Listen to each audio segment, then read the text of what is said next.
হরে কৃষ্ণ। সকলকে আবারও কৃষ্ণপ্রীতি শুভেচ্ছা জানিয়ে আমাদের ধারাবাহিক শ্রীমদ্ ভাগবত গীতার ক্লাসে আপনাদেরকে স্বাগতম জানাচ্ছি। আজ আমরা শ্রীমদ্ ভাগবত গীতার অন্তর্গত সপ্তম অধ্যায়ের 19 নম্বর শ্লোক নিয়ে আলোচনা করব। শ্লোকটি অত্যন্ত গুরুত্বপূর্ণ। একজন ব্যক্তি জ্ঞানী হলেও কবে তিনি কৃষ্ণ ভক্তি প্রাপ্তি করতে পারবেন সেই বিষয় নিয়ে পূর্ণ রূপে পরমেশ্বর ভগবান এখানে দিক নির্দেশনা দিয়েছেন, সমস্ত বিষয়টি পরিষ্কার করে আমাদেরকে বুঝিয়েছেন। তাই সকলের সাথে থাকবেন, সম্পূর্ণ ভিডিওটি দেখবেন, কারণ এই শ্লোকের ভিতরে অন্তর্নিহিত অনেক কথা আছে, অনেক শ্লোকের সাথে এর ইন্টারকানেকশন রয়েছে। তাই প্রত্যেকটা বিষয়গুলি আপনারা যদি সুন্দরভাবে বোঝার চেষ্টা না করেন, প্রথমত শ্রদ্ধা সহকারে বোঝার চেষ্টা করলে ঠিক পরমেশ্বর ভগবান শ্রীকৃষ্ণের কৃপা অবশ্যই বুঝতে পারবেন। তো চলুন শুরু করি। শুরুতে একটা ছোট্ট অনুরোধ, যারা প্রথমে এই চ্যানেলে এসেছেন অবশ্যই চ্যানেলটি সাবস্ক্রাইব করতে ভুলবেন না। চ্যানেলটি সাবস্ক্রাইব করবেন এবং আপনার আত্মীয় স্বজন, বন্ধু বান্ধব যে যেখানে আছে, দেশে বিদেশে, প্রত্যেকের কাছে এই ভিডিওগুলি পাঠিয়ে দিন। মনে রাখবেন, এই ভিডিওর মাধ্যমে যদি আপনার একটুও উপকার হয় তাহলে আরও একজনের কিন্তু এই উপকার হতে পারে। সুতরাং কার্পণ্যতা করে ভক্তি জীবনযাপন করা যাবে না। হৃদয়ে যদি সামান্য পরিমাণে ভক্তি থাকে, সামান্য পরিমাণে, তো উদারভাবে মানুষের সেবা করার চেষ্টা করুন। তো চলুন শুরু করি। নম ওম বিষ্ণুপাদায় কৃষ্ণপৃষ্ঠায় ভূতলে শ্রীমতে ভক্তিবেদান্ত স্বামিনীতি নামিনে। নমস্তে সরস্বতী দেবে গৌরবাণী প্রচারিণে নির্বিশেষ শূন্যবাদী পাশ্চাত্য দেশতারিণে। বাঞ্ছাকল্পতরুর্ভশ্চ কৃপা সিন্ধুভ্যেব চ পতিতানাং পাবনেভ্যো বৈষ্ণবেভ্যো নমো নমঃ। জয় অনন্ত কোটি বৈষ্ণববৃন্দ কি জয়, শিল প্রভুপাদ কি জয়, নিতাই গৌর সীতানাথ প্রতি প্রেমানন্দে হরি বল। হরে কৃষ্ণ। শ্রীমদ্ ভাগবত গীতা শ্রবণকারী ভক্তবৃন্দ কি জয়। ওম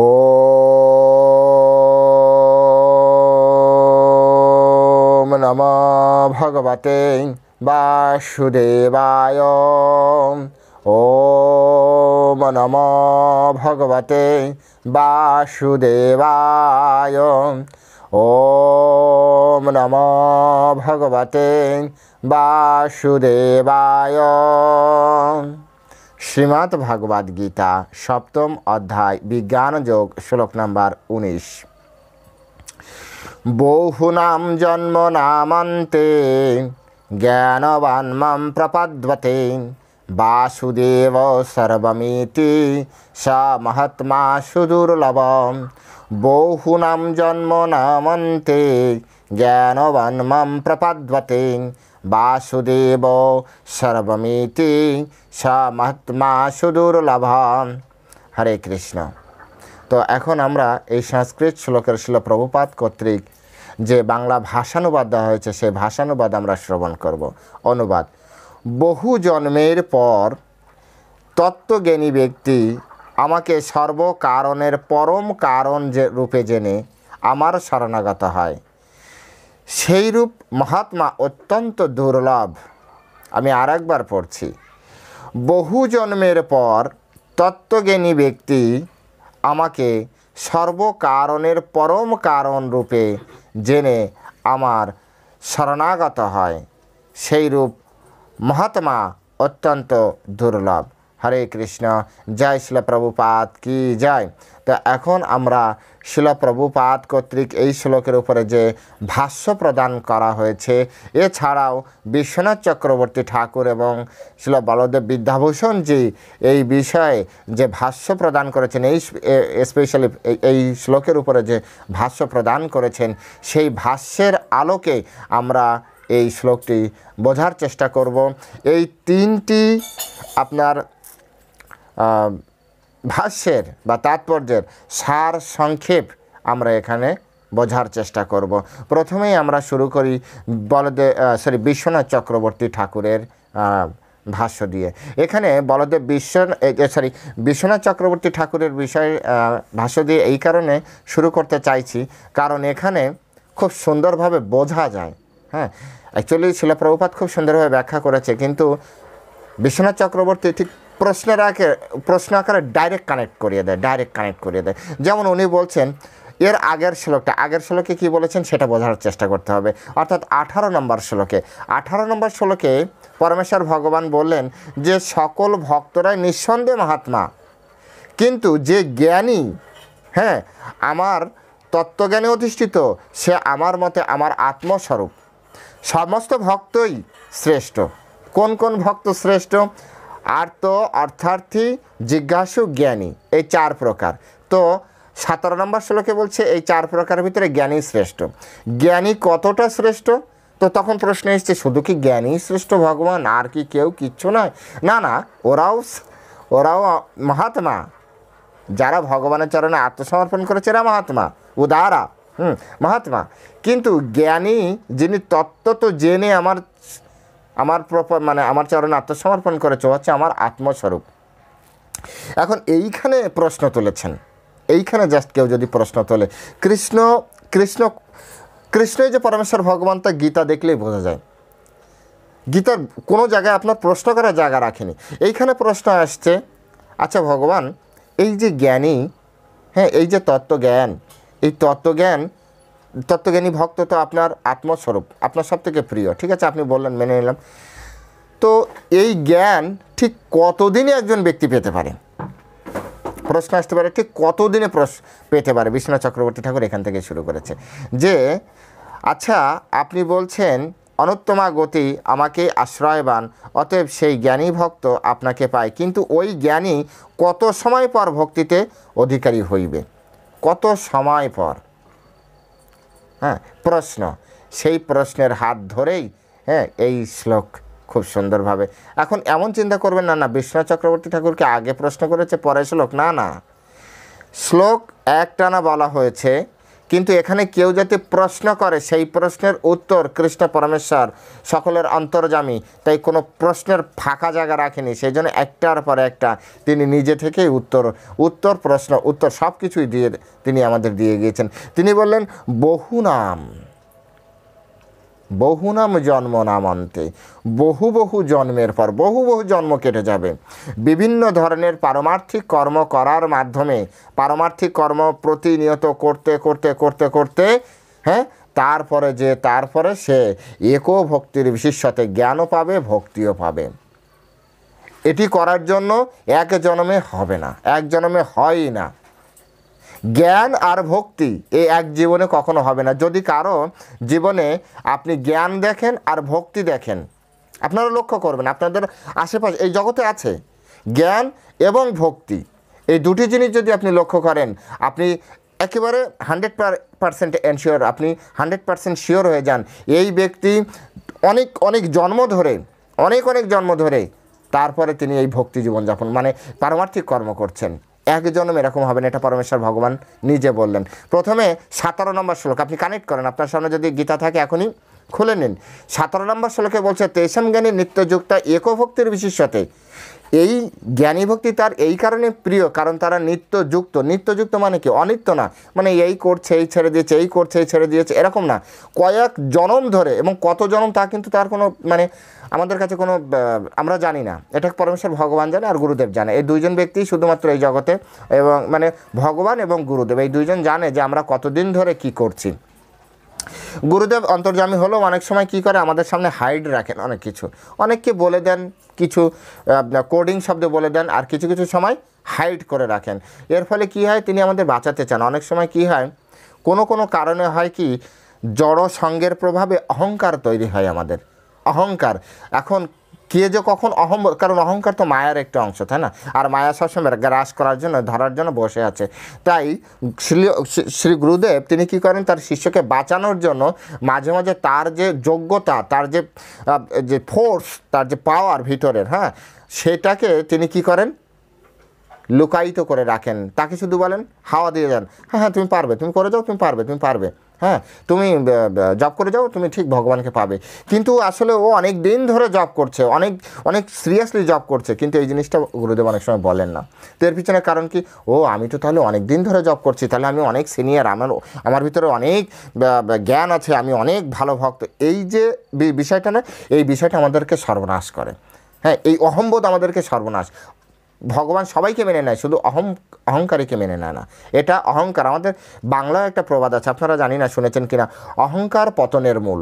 যদি আমার ভিতরে অহংকার চলে আসে না, তো মনে করেন হরে কৃষ্ণ, ওইখান থেকেই কাম ডাউন শুরু হয়ে গিয়েছে, অর্থাৎ আপনি ডাউন লেভেলে যাবেনই। যখনই আপনার আর বৈষ্ণব জগতে তো বৈষ্ণব অপরাধ হয়েছে মানে ব্যাস, আপনাকে আর কৃষ্ণও আর আপনাকে ঠেকিয়ে রাখবে না, ও আপনি গিয়েছেনই। আপনি জাস্ট যদি দাঁড়িয়ে থাকেন, ঠিক লিফট সিঁড়ি দেখেছেন, লিফট সিঁড়ি এক ধরনের সিঁড়ি আছে আমাদের কলকাতার মেট্রো বা অনেক বড় বড় শপিং মলে এগুলো দেখা যায়, সিঁড়িতে দাঁড়াবেন, সিঁড়ি আপনি চলতে থাকে। তো আপনি জাস্ট সিঁড়ি বৈষ্ণব অপরাধ করেছেন মানে আপনি লিফটে ওই নিচের দিকে যেটা যাচ্ছে ওর উপরে দাঁড়িয়ে গিয়েছেন, আপনি না চাইলেও নিচে নিয়ে ফেলবে আপনাকে, আপনি চিন্তা করবেন না একটু। হ্যাঁ, এই জন্য খুব সাবধান থাকবেন। বৈষ্ণবদের অত্যন্ত শ্রদ্ধার সহিত দেখতে হবে। কোনো সময় কোনো কারণে কোনো বিষয়ে যদি কোনো বৈষ্ণব আপনার দ্বারা কষ্ট পায়, তো মনে করলেন যে আপনি কিছুই করলেন না, শুধু হেঁটে হেঁটে যে আপনি ওই লিফট সিঁড়ির উপরে দাঁড়িয়ে গিয়েছেন, নিচের দিকে যে লিফট সিঁড়ি যাচ্ছে, আর একটু চিন্তা করেন, চোখ বুজে থাকেন, আপনাকে নিচে নামিয়ে দেবে। হ্যাঁ, সেই জন্য খুব সাবধান থাকতে হবে। যা বলার বিষয়, এটা প্রসঙ্গত এসছে, মূল বিষয় হচ্ছে যে ভগবান 17 নম্বর শ্লোকে বলেছে যে জ্ঞানী এবং ভক্তি এই দুটো একসাথে থাকলে সে হচ্ছে ভগবানের প্রিয় এবং নিত্যযুক্ত। এইখানে প্রশ্ন হচ্ছে কতদিনই এটি হয়, কতদিনে এটি হয়? ভগবান, আমি তো বুঝতে পেরেছি যে হ্যাঁ নিত্যযুক্ত এবং জ্ঞানী ভক্ত আপনার প্রিয়। হ্যাঁ, তো ভগবান বলছে বহুনাম জন্ম নামান্তে, বহু জন্ম কেটে যাবে। এখানে এই বহু বলতে যে ঠিক কত জন্ম তা কিন্তু পরমেশ্বর ভগবান বললেন না। বহু জন্ম কেটে যাবে, এমন না যে এই জীবনেই। তাই সবসময় যিনি জ্ঞানী এবং ভক্ত ততটাই সম্মান করেন। কৃষ্ণ বলছে এ আমার আত্মা স্বরূপ। আমরা তো আত্মা, আর আমাদের ভিতরে আমরা কৃষ্ণকে আমরা পরমাত্মা ভাবছি, আর কৃষ্ণ বলছে এই ভক্ত এ হচ্ছে আমার আত্মা স্বরূপ। বুঝতে পেরেছেন আপনারা? কৃষ্ণ স্বয়ং বলছে এই ধরনের ভক্ত হচ্ছে আমার আত্মস্বরূপ। এবং তার সাথে শ্রীমদ্ ভাগবতমের কোট করেছিল প্রভুপাদ, বোঝাচ্ছে যে আমাদের কতটা সচেতন থাকতে হবে সাধুগুরু বৈষ্ণবদের, বিশেষ করে যারা জ্ঞানী ভক্ত। ভক্তি এবং জ্ঞান, এই জগতে বড় বড় পিএইচডি হোল্ডার আছে, এই জগতে অনেক বড় বড় সায়েন্টিস্ট আছে, এই জগতে এই ভৌতিক জগৎকে ডেভেলপ করার জন্য অনেক বড় বড় ব্যক্তি আছে, কিন্তু হয়তো তাদের ভিতরে কৃষ্ণ ভক্তি নেই। তাই কৃষ্ণ ভক্তি আর জ্ঞান, পারমার্থিক জ্ঞান, সর্বোচ্চ জ্ঞান, আলটিমেট নলেজ, এটি যার ভিতরে আছে না, ও হচ্ছে বহু জন্ম ধরে করছে। তাই শ্রীমদ্ ভাগবত বলছেন সাধব হৃদয়াময়ম সাধুনাম হৃদয়াম ত্বহাম মৎপন্বাত তে ন জানন্তি না অহম তেভ্য মনাগপি সাধব হৃদয়াময়ী সাধুনাম হৃদয়াম ত্বহাম মদ্বন্বাত তে ন জানন্তি নাহম তেব্য মনাগপি। বলছে ভক্তরা আমার হৃদয়ে সর্বদাই নিবাস করেন এবং আমিও সর্বক্ষণ তাদের হৃদয়ে নিবাস করি। আমাকে ছাড়া ভক্ত আর কিছুই জানেন না, আর আমিও তাই ভক্তকে কখনোই ভুলতে পারি না। এই জন্য ভগবান বললেন, ভগবান এই কারণে ভাগবতমের কথা বলছে, আর শ্রীমদ্ গীতায় ভগবদ্ গীতায় বলছেন যে তু আত্মৈব মে মাতাম, সে হচ্ছে আমার আত্মা স্বরূপ। কতটা সম্মান করতে হবে জ্ঞানী ভক্তকে। কারণ কি, কেন বলছে বহু জন্ম ধরে এরা তপস্যা করছে, বহু জন্মের তপস্যা এরা, এবং অন্য কোনো কর্ম করছে না। এক তো আছে কর্মযোগ, জ্ঞানযোগ, আপনার এই যে হঠযোগ, বিভিন্ন ধরনের যোগ আছে, কিন্তু এইখানে যে মানে বহু জন্ম এই যে জ্ঞানী, এরা হচ্ছে পারমার্থিক জ্ঞানী, পারমার্থিক কর্ম করছে শুধু। এই পারমার্থিক কর্ম করতে অন্তিমে মানে ধরুন প্রথমে 1 ক্লাস পাস করলো, 2 ক্লাস পাস করলো, 3 ক্লাস পাস করলো। একটা ছেলে মেয়েকে গ্রাজুয়েট অবধি পড়াতে গেলে, মাস্টার ডিগ্রি বা পিএইচডি হোল্ডার করাতে গেলে ওই ছেলে মেয়ের কাছে শুনুন সে কত পরিশ্রম করেছে, আর শুনুন তার পিতামাতার কাছে। একবার যাবেন, দেখা করবেন, কথা বলবেন, তার পিতামাতা কত পরিশ্রম করেছে, কতটা স্বপ্ন হৃদয়ে ধারণ করে, হ্যাঁ বুকে স্বপ্ন ধারণ করে সেই সন্তানের প্রতি হ্যাঁ, সে সময় দিয়েছে, শ্রম দিয়েছে, তার আশা, ভালোবাসা, বিশ্বাস, স্নেহ, মমতা, আশীর্বাদ সব কিছুর একটা পুতুল হচ্ছে ওই ওই ওই সন্তান, ওই ওই জ্ঞানী সন্তান। ঠিক তেমনি পারমার্থিক জগতে একটা ভক্ত, একজন ব্যক্তি দীর্ঘ জনম ধরে প্রত্যেকটা ক্লাসে একই ধরনের আপডেট হতে হতে হতে এর পিছনে ভগবান কত দিন ধরে ওয়েট করেছে, কত যে এরপরে ফিরে আসবে, এই ক্লাসে যাওয়ার পরে ফিরে আসবে, এই ক্লাসেও এই করবে, এই ক্লাসেও এই করবে, এই ক্লাসেও এই করবে, তারপরে এটি করবে। তাই বলছে বহু নাম জন্ম নামন্তে জ্ঞানবান মাম প্রপাদ্যতে। বহু বহু জন্মের পরে জ্ঞানবান ব্যক্তি, বহু বহু জন্ম পারমার্থিক জীবনযাপন করার পরে, পারমার্থিক জ্ঞান পাওয়ার ফলে লক্ষণ হবে কি? তার লক্ষণ কি? জ্ঞানবান মাম প্রপদ্যতে, মাম অর্থাৎ কৃষ্ণ বলছে আমার প্রপদ্যন্তে, আমার চরণে আত্মসমর্পণ করবে। তাই কৃষ্ণের সমর্পিত ব্যক্তি যদি সে জ্ঞানী হয়, ভক্ত হয়, একমাত্র কৃষ্ণের শরণাগত হয়, কৃষ্ণের চরণে আত্মসমর্পিত হয়, প্রণম্য ওই ব্যক্তি, প্রণম্য ওই ব্যক্তি, দর্শন মাত্র ওই ব্যক্তি আমাদের জীবনকে পবিত্র করে। এই যে বলে না, দর্শনে পবিত্র করে এই তোমার গুণ, দর্শন মাত্র ওই ব্যক্তি জগজ্জীবকে পবিত্র করেন। তাই তাদের চরণে সবসময় শতকোটি দণ্ডবাদ প্রণাম করা উচিত। এই সকল ব্যক্তি উদাহরণ যদি চান, প্রভু এত কথা বলছেন, এরকম কি কেউ আছে এই জগতে? শিলা প্রভুপাদ, শিলা প্রভুপাদ, ভক্তি সিদ্ধান্ত সরস্বতী ঠাকুর শিলা প্রভুপাদ, ইস্কনের প্রতিষ্ঠাতা আচার্য কৃষ্ণ কৃপা শ্রীমূর্তি শিলা অভয় চরণারবিন্দ ভক্তি বেদান্ত স্বামী প্রভুপাদ, শিলা ভক্তি বিনোদ ঠাকুর, বিশ্বনাথ চক্রবর্তী ঠাকুর, শিলা বলদেব বিদ্যাভূষণ, জীব গোস্বামী, সনাতন গোস্বামী, রূপ গোস্বামী, সমস্ত ষড় গোস্বামী, নরোত্তম দাস ঠাকুর। উদাহরণ মানে উদাহরণই উদাহরণ। উদাহরণের নামের লিস্ট দিলেই হ্যাঁ আপনার এই ভিডিও আধা ঘন্টা শেষ। আছে, আজও আছে, সমস্ত জায়গায় এরকম আছে। কিন্তু যেহেতু আমাদের চোখে প্রবলেম না, আমাদের চোখ তো কামনা বাসনা দ্বারা পরিপূর্ণ, যেহেতু চোখ কামনা বাসনা দ্বারা পরিপূর্ণ, তাই আমরা যে সত্যিকারের সাধু দর্শন সামনে আসলেও না দর্শন করতে পারি না, বুঝতে পারি না আমরা। কারণ আমাদের হৃদয়, আমাদের চেতনা সম্পূর্ণভাবে কামনা বাসনা দ্বারা ঢেকে আছে। তাই এটাকে পবিত্র করার চেষ্টা করতে হবে কৃষ্ণের কৃপায়। তাহলে কি এই জীবনে আর কিছুই করবো না, যেহেতু কিছু হবে না? না, এখনই সময় শুরু করুন। কিভাবে? চৈত দর্পণ মার্জনাম ভব মহাদাবাগনে নির্বাপনাম। চিত্ররূপ দর্পণ মার্জন করবে কিসের মাধ্যমে? হরিনাম সংকীর্তনের মাধ্যমে। হরিনাম সংকীর্তন করুন, জপ করুন, ভগবদ গীতা পড়ুন, এই ভগবদ গীতার ক্লাস শুনুন। ধীরে ধীরে ধীরে ধীরে মার্জন হতে শুরু করবে। কৃষ্ণ বস্তুকে আপনি বুঝতে পারবেন।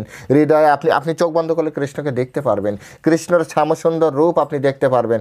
আপনি শুধু শুনুন, চোখ বন্ধ করুন, আর আপনি আমার কথাগুলি ভালো করে শুনুন। দেখুন আপনার এই হৃদয়ে শ্যামসুন্দর এখন অবস্থান করছে। শ্যামসুন্দর দেবুস, শ্যামসুন্দর মুরলীধর আপনার হৃদয় এখন অবস্থান করছে। দেখতে পারবেন না মানে? শুধু সঙ্গে থাকুন। শিলা প্রভুপাদ এই কথাই বলেছেন, সঙ্গে থাকো, সঙ্গে থাকলেই ব্যাস। সাধু সঙ্গে সব কিছু সিদ্ধি হয়। তাই বলছে বহু বহু জন্মের পরে জ্ঞান প্রাপ্তির পরে, পারমার্থিক জ্ঞান প্রাপ্তির পরে তার লক্ষণ কি হবে? মাম প্রপদ্যন্তে, কৃষ্ণের চরণে আত্মসমর্পণ করবে। ও আচ্ছা, তো কৃষ্ণের চরণে আত্মসমর্পণ করলে তারপরে তার কি অবস্থা হবে? বাসুদেব সর্বম ইতি। এখানে দুটি বিষয় লক্ষণীয়। বলদেব বিদ্যাভূষণজি এবং বিশ্বনাথ চক্রবর্তী ঠাকুর এবং শিলা প্রভুপাদ, এখানে দুটি বিষয় লক্ষণীয়। এক, বাসুদেব সর্বম, অর্থাৎ সব কিছুতে ভগবান বাসুদেবকে দেখা। এর আগে এই ধরনের শ্লোক কিন্তু আছে যে সর্বত্র আমাকে দেখে এবং আমাতে সর্বত্র দেখে। হ্যাঁ, এই একটা বিষয় বাসুদেব সর্বম। আরেকটি হচ্ছে যদি আমি তিনটি জিনিস নিই, বাসুদেব সর্বম ইতি, এই তিনটা যদি ধরি তাহলে হয় অন্তিমে আপনি যেখানেই থাকেন না কেন, যে জায়গায় থাকেন না কেন, আপনার অন্তিম লক্ষ্য হচ্ছে কৃষ্ণ। বাসুদেব, বাসুদেবকে বসুদেবের পুত্র, বাসুদেব কৃষ্ণ, অন্য কেউ নয়। এবার বসুদেবের পুত্রকে কৃষ্ণ, এই জন্য কৃষ্ণের আরেক নাম বাসুদেব। আশা করি বুঝতে পারছেন। তো তাদের লক্ষণ কি হবে?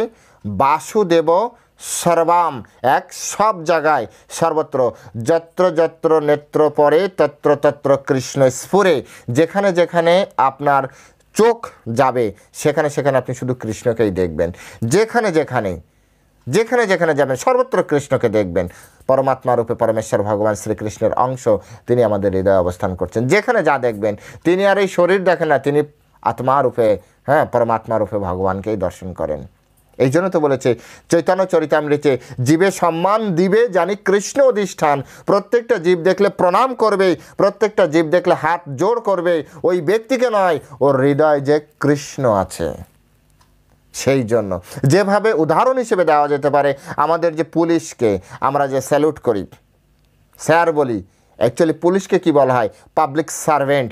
কিন্তু ওনারা সুপ্রিম, হ্যাঁ, রাষ্ট্রপতির প্রতিনিধি রূপে আমাদের কাছে রয়েছে। ওনারাই রাষ্ট্রপতির যে সুরক্ষা, রাষ্ট্রপতি একটা দেশকে বা প্রধানমন্ত্রী একটা দেশকে যে সুরক্ষা দেবেন, এই পুলিশ ভাইয়েরা তারা ওনার প্রতিনিধি রূপে আমাদেরকে সুরক্ষা দিয়েছেন। তাই ওনারা আমাদের কাছে প্রণাম্য ব্যক্তি, তাই ওনাদেরকে, এটা সুপ্রিম যে পাওয়ার, তাকে স্যালুট করছি, ওনার মাধ্যমে ওনার কাছে পৌঁছে দিচ্ছি। যেভাবে আপনার ঘরের পাশে যে একটা লাল পোস্ট অফিসের বক্স আছে না, আপনি দূর দূরান্তে, ধরুন আপনি কলকাতায় আছেন, আপনি দিল্লিতে একটা চিঠি পাঠাবেন, আপনি আপনার ঘরের পাশে পোস্ট অফিসের যে লাল বক্স আছে সেই বক্সের ভিতরে আপনি ঢেলে দিন, এক সময়, একটা নির্দিষ্ট সময় পরে ওই চিঠি পৌঁছে যাবে আপনার প্রিয় ব্যক্তি, আপনার নিজের ব্যক্তি, আপনি যেখানে আপনার অ্যাড্রেস লেখা সেখানে পৌঁছে যাবে। আপনি কিন্তু জাননি, আপনি নির্দিষ্ট জায়গায়, কাঙ্ক্ষিত জায়গায় আপনি ওই বক্সে শুধুমাত্র আপনার লেটারটা আপনি সাবমিট করেছেন, বাস, বাকিটা আপনার। ঠিক তেমনি পরমেশ্বর ভগবান শ্রীকৃষ্ণের ক্ষেত্রে এরকম, পরমেশ্বর ভগবান শ্রীকৃষ্ণ সর্বত্র বিরাজমান, এই জ্ঞান আমাদের যেদিন আসবে, যেদিন আমরা সর্বত্র কৃষ্ণ, এই জন্য জীবে সম্মান দিবে জানি কৃষ্ণ অধিষ্ঠান, সর্বত্র কৃষ্ণ বিরাজমান, জলের কণায়, প্রত্যেকটা। অনেক আচার্যরা তো এভাবে বলেন, অনেক আছেন মায়াবাদী, তারা বলে কি এ তো অনুপরমাণুতে কৃষ্ণ রয়েছে। আমরাও তো মানছি অনুপরমাণুতে, সেই জন্য ভগবানকে আমরা ভগবানের এই স্বরূপকে প্রণাম করছি। ভগবানের স্বরূপকে প্রণাম করা উচিত। যেখানে যেখানে শক্তি, যেখানে যেখানে এক্সট্রিম ক্ষমতা আপনি দেখবেন, সেখানে সেখানে ভগবানের স্বরূপ আপনি বোঝার চেষ্টা করবেন। এটি ভক্তের লক্ষণ। তাই বলছে, এক হচ্ছে বাসুদেব সর্বম, আর এক হচ্ছে বাসুদেব সর্বম ইতি। যেভাবেই ধরেন, অন্তিম লক্ষ্য হচ্ছে কৃষ্ণ, অন্তিম লক্ষ্য হচ্ছে সমস্ত জীবের ভিতরে কৃষ্ণ বিরাজমান। তাই সমস্ত জীবকে সম্মান দিতে হবে, সমস্ত জীবকে আদর করতে হবে, প্রেম করতে হবে, ভালোবাসতে হবে। এটি হচ্ছে শ্রীকৃষ্ণের শিক্ষা এই শ্লোকের মাধ্যমে। কোনো জীবকে আপনি কষ্ট দিতে পারবেন না, কারণ সর্বত্র কৃষ্ণ বিরাজমান রয়েছে। কেউ যদি আপনার মাধ্যমে কষ্ট পায়, আপনাকে ভাবতে হবে হয়তো ওই জীবের মাধ্যমে আপনি কৃষ্ণকে আপনি কষ্ট দিলেন। যেভাবে এই জগতে এরকম অনেক উদাহরণ রয়েছে। আপনি এমন একটি কিছু যদি আপনি ঘটান যেটি অপরকে হার্ট করে, তাই এই ধরনের কর্মকাণ্ড আমাদের জন্য নয়। এবং পরমেশ্বর ভগবান তাদেরকে কি বললেন জানেন? মহাত্মা, এরাই হচ্ছে মহাত্মা। অ্যাকচুয়ালি বাস্তবিক এটি, আপনি দেখুন, যারা কৃষ্ণ ভক্ত এরাই হচ্ছে জগতের সব থেকে বড় মহাত্মা। শিলা প্রভুপাদ তাদের ভিতর অন্যতম। শিলা প্রভুপাদকে রিসেন্টলি আমি দেখলাম যে কুম্ভ মেলায় বেশ কিছু সম্প্রদায় মিলে, অন্যান্য আমাদের ভারতবর্ষে যারা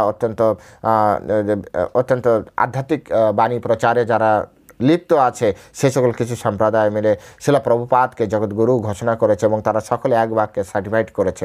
তো সুখবর, এটা ভালো দিক, তো খুবই ভালো আনন্দের দিক। তো বলছে এই ধরনের ব্যক্তি মহাত্মা। দেখুন, ক্রমে সত্য হইবে প্রকাশ। কবে তিনি এটি করেছেন, কিন্তু ধীরে ধীরে ধীরে ধীরে মানুষের ভিতরে এটি প্রকাশিত হচ্ছে। ক্রমে সত্য হইবে প্রকাশ, যে তিনি কি করেছেন, এই জগতের জন্য তিনি কি করে গিয়েছেন, হ্যাঁ, এত অল্প সময় অল্প বয়সে, হ্যাঁ অল্প বয়স ঠিক বলাটা শব্দটা ঠিক প্রযোজ্য নয়, অল্প সময় এবং মানে কি বলা যায় যে তার যে খুব স্বল্প পরিসরের সময়ের ভিতরে তিনি কি করে গিয়েছেন, হ্যাঁ এটা কৃষ্ণের শক্তি। এই জন্য ওনার পুরো নাম হচ্ছে কৃষ্ণ কৃপা শ্রীমূর্তি। কৃষ্ণের কৃপাকে এক জায়গায় করলে কেমন হয়, শিলা প্রভুপাদের মতো দেখতে হয়। কৃষ্ণ কৃপার শ্রী মূর্তি, ঐশ্বর্যমণ্ডিত মূর্তি কৃষ্ণ কৃপার, হ্যাঁ শিলা অভয় চরণ অরবিন্দ ভক্তি বেদান্ত স্বামী প্রভুপাদ। তো সময় একদিন বুঝবে, সময় একদিন বুঝবে, সময় একদিন সকলের কাছে প্রকাটিত হবে। যাই হোক, তো এই ধরনের মহাত্মা, এরা হচ্ছে মহাত্মা। আর এই ধরনের মহাত্মা অত্যন্ত দুর্লভ, সকলেই চিনতে পারে না। সামনে থাকলেও যেমন মহাত্মা বোঝা যায় না। হ্যাঁ, তাই চৈতন্য মহাপ্রভুর সময় চৈতন্য মহাপ্রভু সাক্ষাৎ ভগবান, তাও অনেকে চিনতে পারেনি। কৃষ্ণের সময় কৃষ্ণ স্বয়ং ভগবান তিনি ছিলেন, তথাপি অনেকে চিনতে পারেনি। তো কৃষ্ণ ভগবান, চৈতন্য মহাপ্রভু ভগবান, তার সময় তাকে যদি ওই সময়ের লোক অনেকে চিনতে না পারে, তো শিল প্রভুপাদের সময় বা শিল প্রভুপাদের তৎপর, এখন তো আমরা একেবারে খুব কাছাকাছি জেনারেশন, জানেন, মানে আমাদের গুরুদেব শিল প্রভুপাদের শিষ্য। তাহলে বোঝেন যে শিল প্রভুপাদ আমাদের কত কাছে। চিনতে পারবে তখন, আরও বেশি চিনতে পারবে যখন সময় আরও অনেকটা দূরে যাবে। চৈতন্য মহাপ্রভুর সময় চৈতন্য মহাপ্রভুকে চিনতে পারেনি, কিন্তু আজ সারা বিশ্বের মানুষ চৈতন্য মহাপ্রভুকে চিনতে পারছে। কিন্তু মাঝখানে চলে গিয়েছে কত, প্রায় 550 বছরের মতো, প্রায়, কম বেশি হতে পারে, 38 না 39 হবে, আমি জাস্ট অ্যাপ্রক্স ধরলাম। ধীরে ধীরে আরও বেশি জানতে পারছে, আরও বেশি মানুষ কৃষ্ণ প্রেমে তারা উজ্জীবিত হচ্ছে। তো সময়ের সাথে সাথে এগুলি হয়। এক সময় দেখবেন যে সকলের ভিতরে এগুলোই পরমেশ্বর ভগবান শ্রীকৃষ্ণ তিনি চৈতন্য মহাপ্রভু রূপে এসে যে বাণী প্রচার করেছেন, সেই বাণী সর্বত্র প্রচারিত হবে, হবেই, এটা হতেই হবে। আর এটি কারা করবে? মহাত্মাগণ। কারণ একমাত্র মহাত্মারাই শুধুমাত্র এই জ্ঞান তারা বুঝতে পারবেন। তাই প্রত্যেকের কাছে আমরা বিশেষ অনুরোধ করি যে আপনারা যে যেখানে থাকেন পরমেশ্বর ভগবান শ্রীকৃষ্ণের চরণে আত্মসমর্পণ করে জীবনযাপন করুন। অনেকে চাইলেও পারবে না, কারণ ভগবানই বলছে বহুনাম জন্ম নাম অন্তে। কিন্তু আপনি একবার ট্রাই করে দেখুন তো যে আপনার সময়টা আপনি ঠিক কোন লেয়ারে আছেন, কোন লেয়ারে আছেন। হরে কৃষ্ণ নাম জপ করতে শুরু করুন, দেখুন তো আপনার আকর্ষণ আসে কিনা। আপনি গীতা কথা শুনতে শুরু করুন, গীতা পাঠ করতে শুরু করুন, আপনি সাধুর সঙ্গে সাধুতে শ্রদ্ধা আনতে শুরু করুন, তো দেখুন তো আপনার সাধুতে শ্রদ্ধা আসছে কিনা। এগুলো সব প্রিন্সিপাল। দেখবেন বৈষ্ণবরা প্রসাদ পাওয়ার আগে একটা মন্ত্র পড়ে, আপনারা অনেকে জানেন, অনেকে জানেন না। প্রসাদের মন্ত্রটা হচ্ছে এরকম: মহাপ্রসাদে গোবিন্দে নাম ব্রহ্মণি বৈষ্ণবে স্বল্প পুণ্যম বতম রাজন বিশ্বাস নৈব জায়তে। এর পরেও আছে, কিন্তু এই পার্টিকুলার সংস্কৃত শ্লোকটা আমাদের বুঝতে হবে। বলছে মহাপ্রসাদে গোবিন্দে নাম ব্রহ্মণে বৈষ্ণবে পাস। এই পাঁচটা তত্ত্বে না, মহাপ্রসাদে গোবিন্দে নাম ব্রহ্মণে বৈষ্ণবে স্বল্প পুণ্যবান ব্যক্তি বিশ্বাস নৈব জায়তে, কখনোই বিশ্বাস আসে না। এই পাঁচটা তত্ত্বে কখনো ওই স্বল্প পুণ্যবান ব্যক্তির পুণ্য থাকলেও স্বল্প পুণ্য, যেমন পকেটে টাকা আছে কিন্তু 5 স্টারের যে খাওয়ার মতো টাকা নেই, পকেটে টাকা আছে কিন্তু প্লেনে চড়ার মতো টাকা নেই, ট্রেনে চলার মতো টাকা আছে। হ্যাঁ, বিষয়টা কি বুঝতে পেরেছেন? টাকা কিন্তু আছে, একদম টাকাবিহীন না, আছে টাকা, কিন্তু প্লেনে উঠতে পারবে না, ট্রেনে উঠতে পারবে। টাকা আছে, খেতে পারবে, কিন্তু 5 স্টার হোটেলে না, আশেপাশের কোনো একটা ছোট রেস্টুরেন্টে। তো বলছে স্বল্প পুণ্য মানে অল্প পুণ্যবান ব্যক্তি বিশ্বাস নৈব জায়তে, তাদের কখনোই বিশ্বাস হয় না। মহাপ্রসাদে তারা বিশ্বাস করে না। 2 হচ্ছে মহাপ্রসাদে গোবিন্দে, ভগবানে বিশ্বাস নেই। ও ভগবান নিজে না করলে ভগবান এসে খাওয়াবে? আমাকে অনেকে মাঝে মাঝে ফোন করে বলে, শুধু গীতা বললে কি আমরা রক্ষা পাবো? আমাদের নিজেদেরও কিছু করতে হবে। কৃষ্ণ জগৎকে চালাচ্ছে, আমাকে আপনাকে রক্ষা করবে না? কিন্তু ওই যে স্বল্পপূর্ণম বতমরজন বিশ্বাস নেবে যাহতে, এই 5টা তত্ত্বে এখানেও সেই একই কথা বললেন। বহুনাম জন্ম নামন্তে জ্ঞানবান মাম প্রপদ্যতে বাসুদেব সর্বমিতি স মহাত্মা সুদুর্লভ। তাই বহু বহু জন্মের পরে একজন ব্যক্তি, জ্ঞানবান ব্যক্তি কৃষ্ণের চরণে আত্মসমর্পণ করেন। সুতরাং প্রত্যেকের কাছে অনুরোধ, আপনারা যে যেখানে আছেন সেখান থেকে কৃষ্ণভক্তি আজ থেকেই শুরু করে দেন, আজ থেকেই শুরু করে দেন।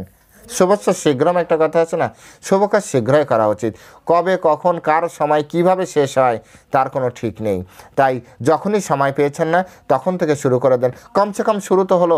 উপরে যে ভগবানকে বলতে পারবেন, ভগবান আমি হয়তো ততটা ভাগ্যবান ছিলাম না, কিন্তু আমি এই কথাগুলি শোনার পরে জানার পরে আমি শুরু করে দিয়েছিলাম, কিন্তু আমি সময় পাইনি, আমি ক্লোজ করার সময় পাইনি। অর্থাৎ ফাইল তো খুলেছিলাম, ক্লোজ করার সময় পাইনি। অন্তত এটুকু তো উপরে যে বলতে পারবেন। তাই সকলের কাছে আবারও বলছি, বারবার করে বলছি, হাত জোড় করে বলছি, যে যে এই কথাগুলি শুনছেন এখন থেকে কৃষ্ণভক্তি শুরু করে দেন। কৃষ্ণভক্তি কিভাবে শুরু করবেন? কৃষ্ণ ভক্তের সাথে যুক্ত হয়ে কৃষ্ণভক্তি শুরু করেন। কৃষ্ণ ভক্তের আন্ডারে থেকে কৃষ্ণভক্তি যাজন করতে হয়। কৃষ্ণভক্তি যাজন করার নিয়ম হচ্ছে কৃষ্ণ ভক্তের আনুগত্যে থেকে কৃষ্ণভক্তি যাজন করতে হয়। জপ করুন, হ্যাঁ, মালা জপ করুন, গীতা পড়ুন, গীতা পাঠ শুনুন, এভাবে ধীরে ধীরে শুরু করুন। যখন থেকে শুনেছেন তখন থেকে শুরু করুন। তো আজ এ পর্যন্তই, এই শ্লোকের উপরে বিশ্রাম রাখছি। যেতে যেতে অনুরোধ করি, এই কথাগুলি যদি আপনার ভালো লাগে, আপনার কাছে আমার বিশেষ অনুরোধ, সনাতন ধর্ম প্রচার প্রসারের জন্য কৃপণের মতো ঘরে বসে থাকার থেকে ভালো আমি আমার জায়গায় শুধু কথা বলছি। আপনি যদি মনে করেন এত কথা আপনি বলতে পারবেন না, কমসে কম শেয়ার তো করতে পারবেন।